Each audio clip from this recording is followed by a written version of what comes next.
আসসালামু আলাইকুম ভিউয়ার্স, আশা করি সবাই ভালো আছেন এবং সুস্থ আছেন। আজ আমি ইলিশ মাছ দিয়ে চাল কুমড়া দিয়ে ঝোল ঝোল করে রান্না করব, সেটা আপনাদের সাথে শেয়ার করব।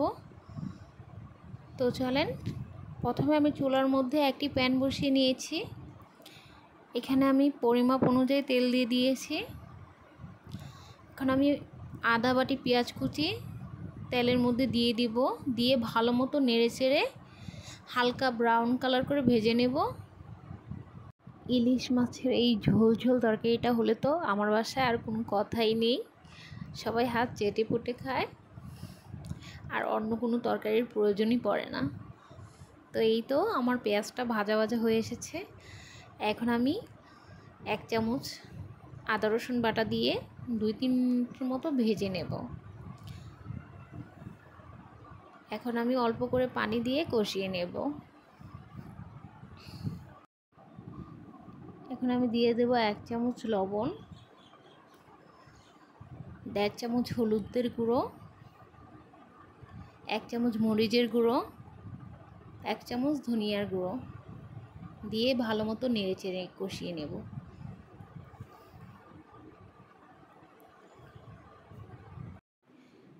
এখন এর মধ্যে আমি জালি কুমড় দিয়ে ভালো মতো নেড়ে চেড়ে কষিয়ে নেব।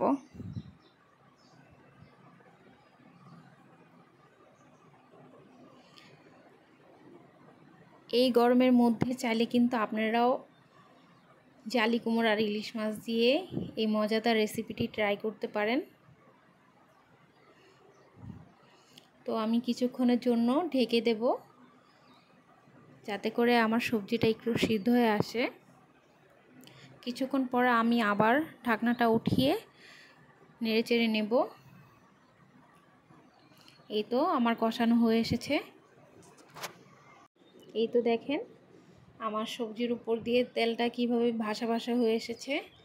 যখন সবজিটা ভালো মতো কষানো হয়ে যায় তখন উপর দিয়ে তেলটা ভেসে ওঠে। তো এখন আমি ঝোল দিয়ে দেব। ঝোলটা আমি একটু বেশিই দেব, কারণ আমি ইলিশ মাছের ঝোল ঝোল করে তরকারি রান্না করব। এখন উপর দিয়ে আমি মাছগুলো দিয়ে দেব।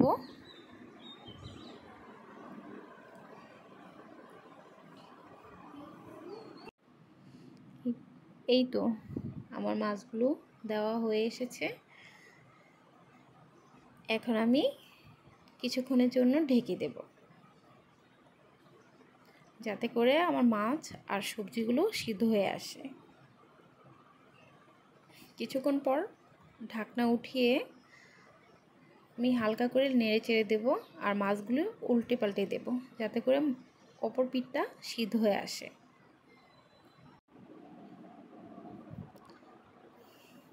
এই তো এর মধ্যে আমি লবণ দেখে নিয়েছি।